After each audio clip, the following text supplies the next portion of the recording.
इस वीडियो के माध्यम से आज हम आपको बिहार बोर्ड क्लास 8 अध्याय 9 बीजीय व्यंजक यानी कि एल्जेब्रिक एक्सप्रेशन के बारे में कुछ बेसिक जानकारी देने वाले हैं। ये वीडियो का सेकंड पार्ट है। अगर आपने मेरा फर्स्ट पार्ट नहीं देखा है तो आई बटन में आपको लिंक मिल जाएगा, वहां से जाकर के देख लीजिए। तो यहाँ पर आप लोग अगर इस वीडियो को देख लेते हैं तो आप प्रश्नावली 9.2 और 9.3 को आसानी से बना सकते हैं। तो चलिए इनको समझ लेते हैं अपने कॉपी में। तो यहाँ पर देखिए अध्याय 9 वर्ग है 8वीं और यहाँ पर दिया हुआ है बीजीय व्यंजक, इसको अंग्रेजी में कहेंगे एल्जेब्रिक एक्सप्रेशन। देखिए ये वीडियो का सेकंड पार्ट है। अगर आपने मेरा फर्स्ट पार्ट नहीं देखा है तो आई बटन में आपको लिंक मिल जाएगा, वहां से जाकर के देख लीजिए। तो यहाँ पर देखिए इससे पहले हमने यहाँ पर बीजीय व्यंजक किसे कहते हैं उसके बारे में समझ लिया, व्यंजक क्या होता है उसके बारे में भी समझ लिया, चर क्या होता है, अचर क्या होता है, इसके साथ साथ यहाँ पर पद क्या होता है, गुणनखंड क्या होता है और गुणांक क्या होता है, ये सभी हमने पिछले वीडियो में देख लिया। अगर आपने मेरा पिछला वीडियो नहीं देखा तो बार बार कह रहे हैं, आपको आई बटन में लिंक मिल जाएगा, वहां से जाकर के देख लीजिए। तो इस वीडियो में हम समझेंगे व्यंजक के घात, इसको अंग्रेजी में कहते हैं पावर ऑफ एक्सप्रेशन। तो देखिए सबसे पहले हम छोटा सा जानकारी जो हम पहले ही बता दिए हैं पिछले वीडियो में, उसको फिर से यहाँ पे दोहरा रहे हैं। यहाँ पर देखिए व्यंजक, यहाँ पर देखिए चर और अचर की सहायता से जो बनता है वो होता है हमारा व्यंजक। तो ए से लेकर जेड तक की जितने भी यहाँ पर लेटर होता है वो सभी क्या होता है, चर होता है। और एक से लेकर जितना भी आगे तक की संख्या है वो सभी क्या होता है, अचर होता है, यानी कि कांस्टेंट होता है। तो देखिए यहाँ पर ये एक्स ये क्या हो जाएगा, चर हो जाएगा, ये भी क्या हो जाएगा, चर हो जाएगा एक्स। तो यहाँ पर देखिए चर और अचर की सहायता से बनता है व्यंजक, तो ये हमारा क्या हो गया, व्यंजक हो गया। चर और अचर की सहायता से यानी कि योग से बनता है व्यंजक। और ये व्यंजक देखिए इस व्यंजक में 3 पद है। यहाँ पर देखिए कौन कौन सा पद है। पहला पद देखिए यहाँ पर 2x² ये हमारा पद है, दूसरा पद यहाँ पर 9x ये हमारा पद है, और तीसरा पद यहाँ पर देखिए प्लस को, यहाँ पर देखिए प्लस से जब हम इसको बाहर करते हैं, यहाँ पर प्लस चिन्ह हटाते हैं तो वो हमारा होता है पद। जैसे यहाँ पर देखिए इसमें से प्लस हटा दी है तो बच गया, ये जो बचा हुआ है ये हमारा क्या हो गया, पद हो गया। तो देखिए पहला पद, दूसरा पद और ये तीसरा पद। पद के बाद देखिए यहाँ पर गुणनखंड, देखिए ये जो पद है 2x² और इसका अगर गुणनखंड करेंगे तो यहाँ पर हो जाएगा 2 गुने x, ये 2x² हो जाएगा। यहाँ पर इसको गुना करते हैं तो 2 को गुना कीजिएगा x और x को गुना कीजिएगा फिर, तो यहाँ पर आ जाएगा 2x²। तो ये इसका गुणनखंड हो गया 2x गुने x। इसके बाद देखिए दूसरा यहाँ पर है पद, ये क्या है, पद है 9x, और इसका जब गुणनखंड करेंगे तो हो जाएगा 9 गुने x। 9 को हम x से गुना करेंगे जो आ जाएगा 9x, और जो कि क्या है, पद है। और इसके साथ यहाँ पर देखिए 7, और 7 का यहाँ पर जब गुणनखंड करेंगे तो हो जाएगा 7 गुने x के पावर में 0। अब देखिए कहिएगा यहाँ पर तो 7 है तो x के पावर में 0 कहाँ से आ गया, तो यहाँ पर देखिए x का पावर 0 बराबर ये होता है 1, ये इसका मान होता है। ये किसका मान होता है, यहाँ पर 1 होता है। यहाँ पर x के पावर में 0 रहे तो इसका मान होता है 1। तो यहाँ पर अगर हम 7 गुने 1 लिख दे तो यहाँ पर आता है उतना ही हो जाता है, इसीलिए हमने चर में इसको लिखा है यहाँ पर x के पावर में 0। तो यहाँ पर देखिए इसके बाद होता है हमारा गुणांक, देखिए गुणनखंड, यहाँ पर यह है गुणनखंड, और इस गुणनखंड में गुणांक क्या है, तो देखिए यहाँ पर गुणांक, जब यहाँ पर चर, यहाँ पर देखिए चर और अचर के बारे में पहले समझिए। तो अचर जो होगा वही होगा इसका गुणांक। यहाँ पर देखिए ये चर ये गुणांक नहीं होगा, चर के यहाँ पर देखिए x² का गुणांक, ये जो x² का गुणांक जो है यहाँ पर 2 हो जाएगा, ये 2 क्या हो जाएगा इसका गुणांक। इसी तरह से यहाँ पर जो है 9x का गुणनखंड हो गया 9 गुने x, और ये हो गया इसका गुणांक। ये जो संख्या में आएगा वही होता है इसका गुणांक, याद रखिएगा। गुना अंक, गुना अंक का मतलब जो गुना जो कर रहे हैं वो अंक में आना चाहिए, तो ये जो अंक में आ रहा है ये हो गया इसका गुणांक। इसी तरह से ये जो 7 है, देखिए इसमें भी जो गुना कर रहे हैं तो ये जो अंक में आ रहा है 7, ये क्या हो गया इसका गुणांक हो गया। तो इस तरह से यहाँ पर हमने इतना तो समझ लिया। अब हमें जो समझना है उसको हम समझते हैं। हम इस वीडियो में हमें क्या समझना था, हमें तो यहाँ पर समझना था हमें व्यंजक के घात, इसको अंग्रेजी में कहते हैं पावर ऑफ एक्सप्रेशन। अब देखिए हम समझते हैं घात। देखिए घात क्या होता है, घात इसको अंग्रेजी में कहते हैं पावर। व्यंजक में स्थित चर का महत्तम घात ही व्यंजक का घात कहलाता है। यहाँ पर समझिए क्या कह रहा है, इसमें कह रहा है व्यंजक में स्थित, व्यंजक देखिए ये हमारा क्या है, एक व्यंजक है। तो यहाँ पर देखिए चर और यहाँ पर ये है अचर, इसमें भी चर और ये है अचर, इसी तरह से ये है अचर। तो इन सभी के योग से जो बना है तो ये हमारा क्या है, एक व्यंजक है। और इस व्यंजक में देखिए चर का महत्तम घात, चर ये है हमारा x जो है चर है, ये भी क्या है, चर है। तो ये जो चर दिया है इसका महत्तम घात यानी कि बड़ा घात जो है, इस तीनों में से ये जो पद है ये क्या है, पहला देखिए ये पहला पद, ये दूसरा पद और ये तीसरा पद। इसमें 3 पद है, इस व्यंजक में कितना पद है, 3 पद है। और इन तीनों पद में जो है जिन चरों का सबसे बड़ा घात होगा वही इसका व्यंजक का घात कहलाएगा, याद रखिएगा। जैसे यहाँ पर देखिए हम समझते हैं, देखिए तीनों पदों में चरों का घात, देखिए तीनों पद, पहला पद में चर का घात कितना हो जाएगा, ये जो चर है ये x क्या है, चर है, और इनका घात ये जो 2 है ये इसकी घात है। तो यहाँ पर पहला पद जो है यहाँ पर इसका घात हो गया चर का घात 2। इसी तरह से यहाँ पर है ये दूसरा पद, और ये जो दूसरा पद है इसका घात देखिए, ये जो x है ये क्या है, चर है, और इसका घात देखिए हमें नहीं पता है, इसका मतलब क्या है, ये 1 है। यहाँ पर देखिए x के ऊपर अगर कुछ भी ना रहे इसका मतलब 1 है, यहाँ पर याद रखिएगा, ये छुपा रहता है तो ये 1 लिख देंगे। और देखिए तीसरा पद 7 है, तो इसमें यहाँ पर इसका घात कितना हो जाएगा, तो इसका घात हो जाएगा 0। क्यों होगा 0? क्योंकि हमें पता है यहाँ पर देखिए ये जो 7 है, यहाँ पर देखिए इसमें x के पावर में 0 रहे, x के पावर में 0 रहे तो इसका मान होता है 1। याद रखिएगा, ये आप लोगों को याद रखना होगा, याद रखिएगा इसके। यहाँ पर देखिए x के पावर में अगर 0 रहे तो इसका मान क्या होता है, 1 होता है। तो इसमें हम लिख सकते हैं, यहाँ पर चर में अगर x के पावर में 0 लिख दे तो ये भी क्या हो जाएगा, x के घात हो जाएगा 0। तो यहाँ पर हमने लिख दिया 0। तो इस तरह से यहाँ पर हमने लिखा, तीनों पदों के चरों के घात लिखा है। अब हम इसमें देखिए यहाँ पर ये नहीं लिखा है, इसमें देखिए महत्तम घात लिखा है। महत्तम घात जो होगा वही व्यंजक के घात कहलाएगा। तो महत्तम घात यानी कि बड़ा घात, याद रखिएगा बड़ा घात, इस तीनों में से सबसे बड़ा घात क्या है, 2 है। तो ये जो 2 है यही हो जाएगा इसका घात, व्यंजक का घात कहलाएगा। याद रखिएगा, जो बड़ा घात होता है, कितना भी बड़ा पद रहे, 3 से अधिक रहे, 4 रहे, 5 रहे, या फिर 1 पद रहे या 2 पद रहे, जो भी होगा उसमें जो सबसे बड़ा चर होगा, चरों का घात होगा, वही क्या हो जाएगा, इसका व्यंजक का यहाँ पर घात कहलाएगा। याद रखिएगा, यहाँ पर इसको भी समझिए, यहाँ पर लिखा है व्यंजक में महत्तम घात वाला पद। अब देखिए पद व्यंजक में यहाँ पर कह रहा है महत्तम घात, यानी कि बड़ा घात वाला पद कौन सा है, तो बड़ा घात वाला पद यही है। इसमें देखिए बड़ा घात है, यहाँ पर 2 है और सभी में 1 ही घात है, तो सबसे बड़ा घात यही है। तो इसमें हम लिख देंगे पद, पद कह रहा है यहाँ पर, तो पद लिखेंगे यहाँ पर 2x²। तो इस तरह से हमने समझ लिया, 3 पदों में चरों का घात इस तरह से हमने निकाल दिया। इसके बाद यहाँ पर हमने आपको बताया व्यंजक में महत्तम घात वाला पद ये है। अगर इसी तरह से अगर इसमें रहता है, इससे बड़ा घात रहता है, जैसे यहाँ पर अगर रहता है x के पावर में 3, तो हम इसको लिखते हैं यहाँ पर पद, यहाँ पर 1 ही है तो इसीलिए हमने यहाँ पर लिखा ये बड़ा घात है। तो और इसके बाद है व्यंजक में महत्तम घात। व्यंजक में महत्तम घात कौन सा होता है, यहाँ पर हमने लिख दिया है, जो बड़ा होता है सबसे बड़ा घात वही होता है इसका महत्तम घात। यहाँ पर 2 है, व्यंजक में घात दिया रहे या फिर महत्तम घात दिया रहे, एक ही बात होता है। याद रखिएगा, उसमें सबसे बड़ा घात को लिखना है। जब भी पूछे आपको व्यंजक का घात तो आपको क्या करना है, जो सबसे बड़ा घात रहेगा उसको लिख देना है। तो इस तरह से हम देखिए पहला उदाहरण तो समझा दिया। अब दूसरा उदाहरण, हो सकता है इसमें आपको नहीं समझ आया होगा, तो हम दूसरा उदाहरण से समझते हैं। एक और उदाहरण ले लेते हैं। यहाँ पर हम ले लेते हैं एक व्यंजक, यहाँ पर ले लेते हैं 2x² y प्लस में 2xy और माइनस में 3। ये हमने एक व्यंजक लिया, ये क्या हमारा एक व्यंजक है। और इस व्यंजक में आप लोगों को याद रखना है एक बात और, एक व्यंजक में एक पद में एक से अधिक चर हो सकता है। जैसे यहाँ पर देखिए इसमें कितना चर है, पहला चर और ये दूसरा चर, एक से अधिक चर है, 2 चर है। इसमें भी देखें तो यहाँ पर 2 चर है। तो यहाँ पर जो है याद रखिएगा, एक से अधिक चर हो सकता है एक व्यंजक में, और एक व्यंजक में कहाँ पे, पद में, एक पद में एक से अधिक व्यंजक हो सकता है। तो देखिए यहाँ पर है जो है, इसमें भी क्या करना है, इसी तरह से इसमें देखना है। तो देखिए इसमें पहला पद, यहाँ पर डायरेक्ट लिख सकते हैं तीनों पदों के चरों के घात, या फिर लिख दीजिए पहला घात, पहला पद।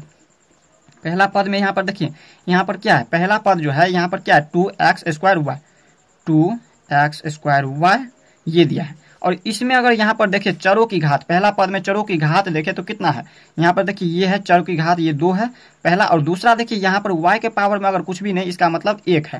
तो इसमें हम क्या करेंगे, जब यहाँ पर कहे पहला पद का चरों का घात, तो हम इन दोनों को घात को जोड़ देंगे। यहाँ पर देखिए इसके पावर में 2 और इसके पावर में कुछ भी नहीं तो 1, इन दोनों को जब जोड़ेंगे यहाँ पर इन दोनों घातों को, तो 2 और 1 कितना हो जाएगा, 3। तो यहाँ पर हो जाएगा ये 3, यहाँ पर ये हो गया पहला पद का चरों का घात हो गया। इसी तरह से अगर पूछे दूसरा, यहाँ पर दूसरा पद पूछे तो दूसरा पद क्या है, 2xy है, और इसका घात पूछे, दूसरा पद के चरों का घात पूछे तो देखिए x के पावर में कुछ भी नहीं, इसका मतलब 1 है, y के पावर में भी कुछ भी नहीं, इसका मतलब 1 है। तो देखिए इन दोनों को पावर को जो है जोड़ देंगे तो इसका घात हो जाएगा ये, तो 2 हो जाएगा, 1 + 1 तो 2 हो गया। और इसी तरह से यहाँ पर है 3, तो देखिए तीसरा पद, यहाँ पर लिख देंगे तीसरा पद।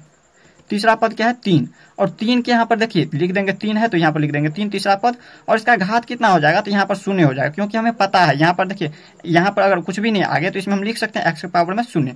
यहाँ पर हम लिख सकते हैं x के पावर में 0, क्योंकि यहाँ पर देखिए अगर हम 3 और गुने में 1, यहाँ पर देखिए x के पावर में क्या होता है, हमने आपको बताया x के पावर में अगर 0 रहे तो इसका मान होता है 1।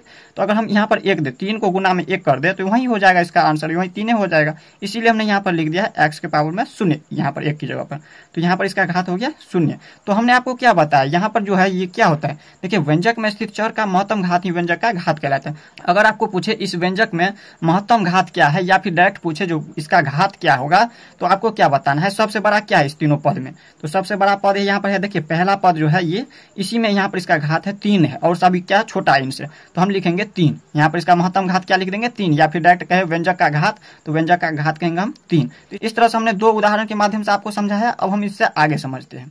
अब देखिए यहाँ पर हम समझते हैं व्यंजकों का गुना। अगर कोई व्यंजक दिया है और उसका गुना हम किस तरह से करते हैं, इसको व्यंजकों का गुना, इसको अंग्रेजी में कहेंगे मल्टीप्लिकेशन ऑफ एक्सप्रेशन। तो देखिए यहाँ पर हमने एक क्वेश्चन लिख दिया और इसी क्वेश्चन के माध्यम से हम समझते हैं। इससे आगे भी समझेंगे दूसरा एग्जाम्पल के माध्यम से, पहले हम इस उदाहरण के माध्यम से समझते हैं, यानी कि एग्जाम्पल के माध्यम से समझते हैं। यहाँ पर लिखा हुआ है, यदि आयत की लंबाई 5 इकाई बढ़ा दी जाए और चौड़ाई 3 इकाई कम कर दी जाए तो आयत का क्षेत्रफल क्या होगा। तो देखिए आयत का क्षेत्रफल क्या होता है, सबसे पहले तो हमें फार्मूला पता होना चाहिए। तो लिखेंगे आयत का क्षेत्रफल। आयत का क्षेत्रफल बराबर सूत्र, यानी कि फार्मूला इसमें होता है लंबाई गुने चौड़ाई। ये इनका सूत्र होता है, याद रखिएगा। आयत का क्षेत्रफल बराबर होता है, इसको आप इस तरह से भी लिख सकते हैं, एल इंटू एल गुने बी। तो देखिए यहाँ पर क्या दिया है, आयत का लंबाई दिया है। आयत का लंबाई हमने एल माना है, एल इसको लिखते हैं।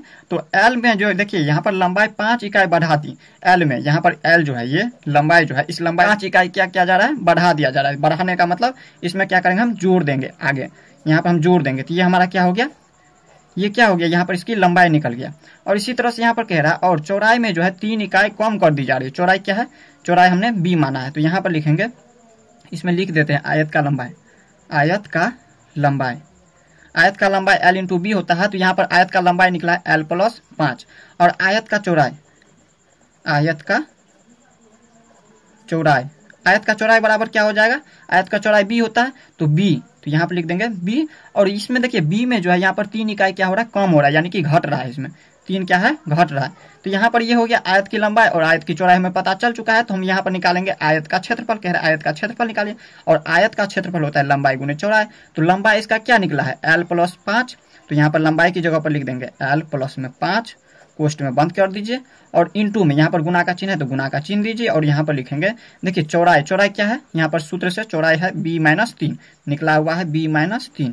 तो यही हो गया इसका आंसर। इस तरह से हमने क्या किया है, यहाँ पर हल कर दिया है। तो इस तरह से हमने यहाँ पर व्यंजकों का गुना समझ लिया। अब हम समझते हैं 2 एकपदी का गुना। तो यहाँ पर देख लीजिए, तो यहाँ पर देखिए लिखा है 2 एकपदी का गुना। 2 एकपदी का गुना मतलब एक पदी का जो है एक पदी से गुना। 2 एकपदी, यहाँ पर पहला हम एक पदी लिख देते हैं 2x, एग्जाम्पल के लिए ले लेते हैं। 2 एकपदी में पहला एक पदी ये हो गया 2x, और दूसरा एक पदी का गुना करना है तो यहाँ पर गुना का चिन्ह, और दूसरा एक पदी और ले लीजिए, यहाँ पर है 3y। इस तरह से हमने क्या किया है, 2 एकपदी लिया है। पहला एक पदी हो गया और ये दूसरा एक पदी, 2 एकपदी हो गया। और इन दोनों का हम गुना किस तरह से करेंगे वो हम इसमें सीखेंगे। देखिए यहाँ पर हमें किस तरह से गुना करना है।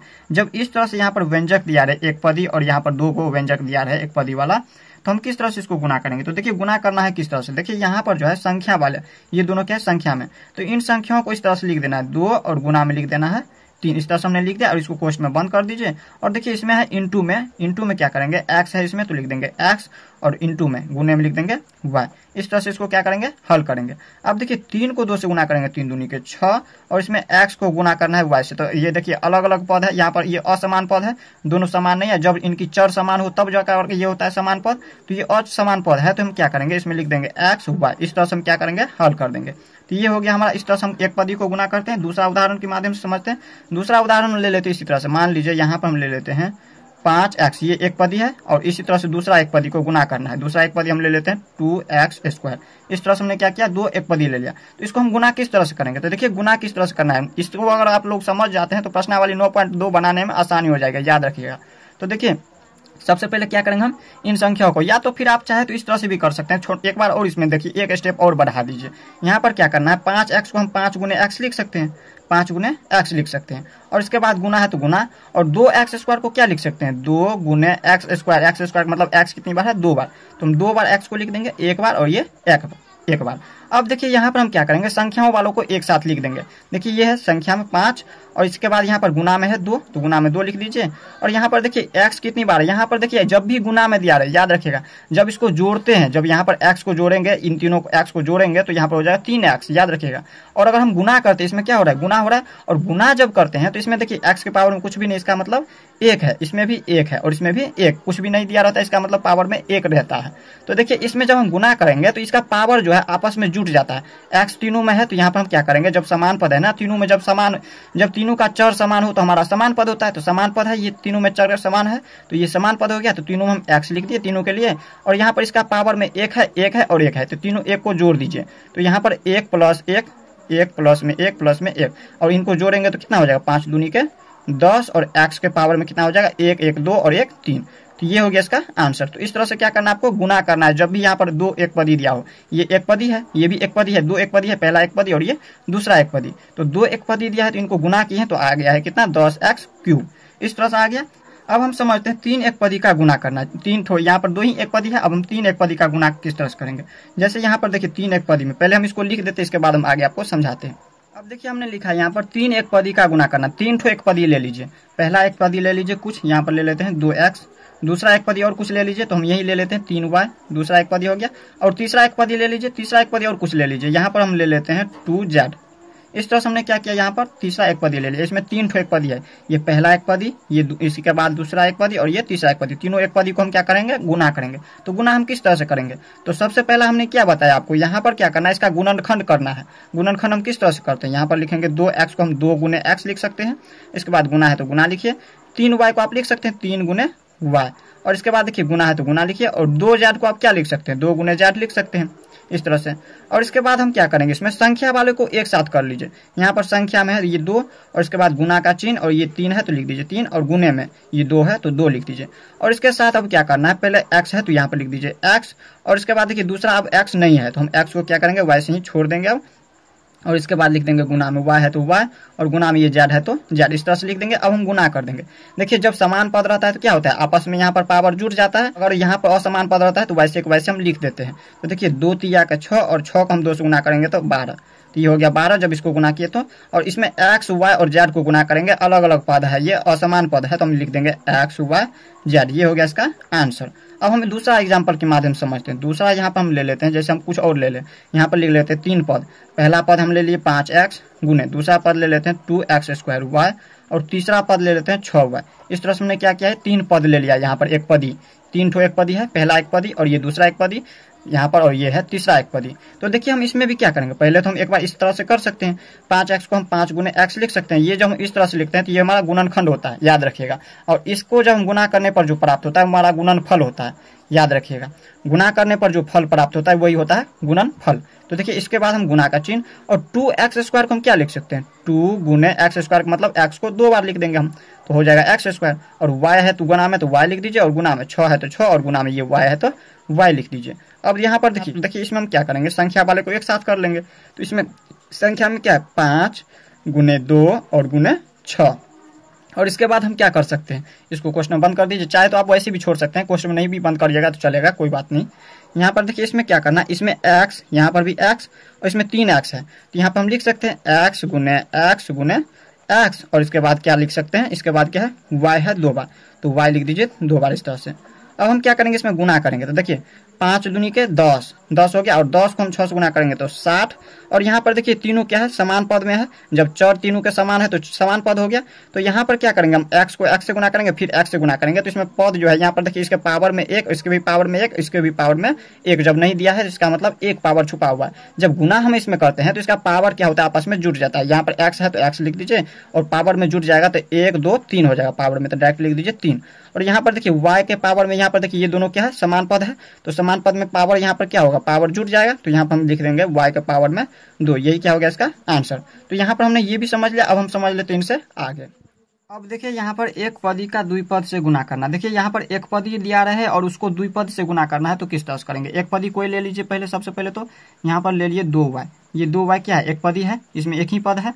और इसके बाद देखिए इसको गुना करना है द्विपदी से, तो द्विपदी कोई ले लीजिए। जैसे हम यहाँ पर ले लेते हैं x प्लस में 2, ये क्या है, द्विपदी है, तो इसको हम क्या करेंगे, गुना करेंगे। तो गुना हम किस तरह से करेंगे, तो देखिए यहाँ पर आप लोगों को याद रखना है, सबसे पहले यहाँ पर जब एक पदी दिया है और द्विपदी से गुना करना है तो इसको क्या करेंगे, पहले हम इससे गुना करेंगे और इसके बाद हम दूसरा पद से इस तरीका से गुना कर देंगे। ये पहला पद से इसको गुना करेंगे, फिर दूसरा पद से। तो देखिए 2y को हम x से गुना कर देंगे, पहले 2y को गुना कर देंगे x से, और इसके बाद प्लस का चिन्ह लगा है इसमें तो प्लस का चिन्ह लगाइए, और 2y को अब फिर से गुना करना है 2 से। 2y को 2 से गुना कीजिए, 2 से गुना कर देंगे। इसको पहले इससे किया, इसके बाद इसको इससे गुना किए। अब हम क्या करेंगे इसमें, तो देखिए यहाँ पर जो जुट रहा है उसको जोड़ देंगे। देखिए समान पद है तो जोड़ देंगे, और जो असमान पद है उसको ऐसे ही छोड़ देंगे। तो यहाँ पर देखिए इसमें क्या करना है, 2y और गुना कर देना है x से। तो 2y को x से गुना करेंगे तो क्या हो जाएगा, 2yx हो जाएगा, और प्लस में 2y को गुना करना है 2 से, तो कितना हो जाएगा, 4 y हो जाएगा, वहीं पे छोड़ देंगे। देखिए यहाँ पर वीडियो थोड़ा लंबा हो रहा है इसलिए हम सिर्फ एक ही एग्जाम्पल से समझा दे रहे हैं। अब हम देख लेते हैं द्विपद का द्विपद से गुना करना। अब देखिए यहाँ पर हमने लिखा है द्विपद का द्विपद से गुना करना। तो देखिए द्विपद ले लीजिए कोई, जैसे हम यहाँ पर लेते हैं x प्लस में 2, ये क्या है द्विपद है, पहला पद और ये दूसरा पद, और इसको गुना करना है द्विपद से। तो द्विपद लीजिए और कोई सा, यहाँ पर ले लेते हैं y² प्लस 5, ये क्या है द्विपद है, इसमें भी 2 पद है, पहला पद और ये दूसरा पद। अब हम क्या करेंगे दूसरा पद से, यहाँ पर देखिए द्विपद है इसमें भी द्विपद, तो इसको गुना करना है। गुना किस तरह से हम करेंगे, तो देखिए यहाँ पर क्या करना है, सबसे पहले याद रखिएगा ये x से, ये जो x है इससे हम पूरे को गुना करेंगे, इन पूरे को, ये पूरे को गुना कर देंगे। तो x से जो है गुना कर दीजिए इन पूरे को, y² प्लस में 5, जब द्विपदी रहे तो इस तरह से गुना करते हैं, याद रखिएगा। और इसके बाद करना है ये 2 से जो है इन पूरे को गुना कर देना है, ये पूरे को गुना कर देना है। तो गुना कर दीजिए। अब पहले तो प्लस का चिन्ह लगाए तो प्लस का चिन्ह लगाइए, और इन 2 से, ये प्लस 2 से क्या करना है, गुना करना है y² प्लस में 5 को। अब देखिए यहाँ पर हम गुना करेंगे तो देखिए y से y² को, सॉरी x से y² को गुना करेंगे तो क्या हो जाएगा, xy² हो जाएगा। और इसके बाद देखिए x से हम गुना करेंगे 5 में तो क्या हो जाएगा, 5x हो जाएगा। तो यहाँ पर प्लस में लगा है तो प्लस में लगा दीजिए 5x, इस तरह से हमने लिख दिया। और इसके बाद क्या करेंगे, हम यहाँ पर लिखेंगे 2 को y² से गुना करेंगे, 2 को y² से गुना करेंगे तो क्या हो जाएगा, 2y² हो जाएगा, 2y² हो जाएगा। और इसके बाद देखिए प्लस दोनों में है तो प्लस का चिन्ह लगाइए, और 2 को 5 से गुना करेंगे तो 5 दूनी के 10 हो जाएगा। इस तरह से हमने क्या किया, इनको गुना कर दिया। तो इस तरह से आप लोगों को समझ आ गया द्विपद का द्विपद से किस तरह से गुना करते हैं। अगर हमें द्विपद का त्रिपद से गुना करना हो तो हम किस तरह से गुना करेंगे, तो देखिए पहले हम इसको लिख देते हैं, इसके बाद हम आगे आपको समझाते हैं। तो यहाँ पर देखिए हमने लिखा है द्विपद का त्रिपद से गुना करना। द्विपद ले लीजिए, जैसे यहाँ पर x + 2 इसी को ले लीजिए, या फिर कोई और एग्जाम्पल ले लीजिए। जैसे हम ले लेते हैं यहाँ पर क्या, यहाँ पर ले लेते हैं 2a - b, ये क्या है द्विपदी है, पहला पदी और ये दूसरा पदी, इसमें द्विपदी हो गया। और उसको गुना करना है त्रिपदी से, तो त्रिपदी ले लीजिए a गुने b गुने c, इस तरह से हमने त्रिपदी ले लिया। और इसको सॉरी इसमें प्लस देना है, कोष्ट में यहाँ पर गुना देना है, यहाँ पर प्लस देना है, a + b + c, इस तरह से लिखना है। तो यहाँ पर हमने क्या किया, इस तरह से लिख दिया है, ये एक द्विपदी और ये त्रिपदी, इसको गुना करना है इन दोनों को। तो देखिए हम इस तरह से इसको गुना किस तरह से करेंगे, तो सबसे पहले हम क्या करेंगे, इसमें जो है ये 2a से इन पूरे को गुना कर देंगे। क्या करेंगे, सबसे पहले 2a से, ये जो 2a है इससे हम पूरे को गुना करेंगे। 2a को गुना कर दीजिए a + b + c से, a + b + c से गुना कीजिए। और इसके बाद -b है तो -b लिखिए, और -b से इन पूरे को गुना कीजिए। अब a + b + में c से गुना कीजिए। अब देखिए हम इसको गुना करेंगे, देखिए 2a को a से गुना कीजिएगा तो कितना हो जाएगा, 2a को a से गुना कीजिएगा तो 2a² हो जाएगा। या फिर एक बार चाहे तो आप लिख भी सकते हैं इस तरह से, 2a को गुना कीजिए a से। और इसके बाद देखिए प्लस का चिन्ह लगा है तो प्लस का चिन्ह लगाए, 2a को गुना करना है b से, 2a को गुना करना है b से। और इसके बाद फिर प्लस का चिन्ह लगाए तो प्लस का चिन्ह लगाइए। अब इसके बाद 2a को गुना करना है c से, 2a को गुना करना है c से। और इसके बाद देखिए -b है तो लिख दीजिए -b, और -b को a से गुना करना है तो गुना कर दीजिए a से। और इसके बाद -b को b से गुना करना है तो -b को गुना कर दीजिए +b से, प्लस देखिए -b को हम गुना करेंगे +b से, +b से। और इसके बाद देखिए -b को गुना करना है, -b को गुना कर देना है क्या से, +c से, +c से। +c को लिखते नहीं है इसलिए डायरेक्ट हम ऐसे ही छोड़ देंगे। अब हम इसको क्या करेंगे, हल करेंगे। तो देखिए 2a को a से गुना करेंगे तो क्या हो जाएगा, 2a² हो जाएगा। और प्लस में 2a को b से गुना करेंगे तो 2ab हो जाएगा। और प्लस में 2a को c से करेंगे तो 2ac हो जाएगा। और माइनस में देखिए माइनस और इसके पीछे कुछ भी नहीं, इसका मतलब प्लस, तो माइनस प्लस मिलकर चिन्ह होता है माइनस का, याद रखिएगा। ये प्लस कॉमा प्लस बराबर, प्लस गुने प्लस होता है प्लस, माइनस गुने माइनस, माइनस गुने माइनस बराबर होता है माइनस, सॉरी प्लस। और इसके बाद देखिए माइनस और प्लस, माइनस प्लस मिलके होता है, याद रखिएगा माइनस, या फिर प्लस रहे और माइनस रहे तो माइनस होता है। ये चारों चिन्ह आप लोगों को याद रखना है। तो देखिए यहाँ पर जो है माइनस और ये प्लस, तो माइनस और प्लस मिलकर माइनस होता है तो माइनस लगा दिए। और b को a से गुना करेंगे तो ab या फिर ba जो चाहे लिख सकते हैं। अब इसके बाद क्या करना है, ये माइनस और प्लस को गुना करना है, यहाँ पर गुना का चिन्ह दीजिए, इसके बाद यहाँ पर चिन्ह। तो देखिए माइनस और b को, यहाँ पर देखिए माइनस और ये प्लस, कुछ भी नहीं तो प्लस, तो माइनस प्लस क्या होता है, माइनस होता है -b²। और उसके बाद देखिए ये -b से गुना करना है c को, तो -b से माइनस, सॉरी प्लस में c है तो क्या हो जाएगा, तो माइनस में हो जाएगा, माइनस प्लस मिलकर माइनस होता है। और bc को गुना करेंगे तो हो जाएगा bc। तो ये हो गया। अब जो है देखिए यहाँ पर इसके कास्ट की आ रहा है या नहीं, अगर आ रहा है तो हम इसको जोड़ देंगे, और नहीं आएगा तो नहीं, वैसे ही छोड़ देंगे। तो यहाँ पर देखिए आ रहा है 2a², ये नहीं है दूसरा, अब कहीं पे नहीं है तो उसको वैसे ही लिख दीजिए। और देखिए यहाँ पर ए बी वाला कहीं पे है तो यहाँ पर है ए बी वाले, तो यहाँ पर प्लस में है तो यहाँ पर प्लस में से यहाँ पर देखिए 2ab में से हम ए बी को घटाएंगे, यानी कि पीछे में कुछ भी नहीं, इसका मतलब 1 लिखा है।